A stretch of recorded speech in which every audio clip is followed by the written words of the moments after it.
एक बार की बात है। एक छोटे से गांव में एक नन्ही सी लड़की रेया रहती थी। रेया बहुत ही सुंदर और मस्तिष्कशील थी। उसके गांव में एक मेला आया था और वहां बहुत सारे खिलौने भी थे। रेया बहुत खुश हुई और मेले के पास जाकर अपने पिताजी से एक खिलौना मांगने की गुजारिश की। पिताजी ने रेया की गुजारिश पर उसे एक रंगीन घुड़सवारी दी। रेया को यह बहुत पसंद आया और वह अपनी नई घुड़सवारी के साथ खुशी खुशी मेले की यात्रा पर निकली।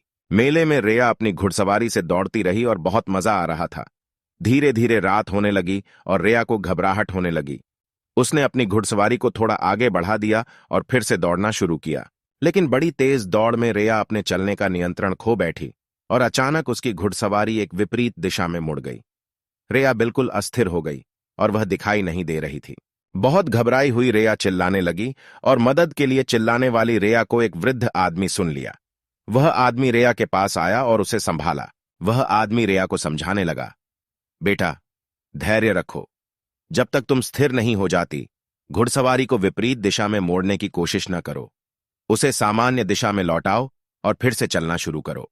रेया ने आदमी की सलाह मानी और घुड़सवारी को सामान्य दिशा में मोड़ा। फिर से वह धीरे धीरे दौड़ने लगी और अपने गांव की ओर लौटने चली गई।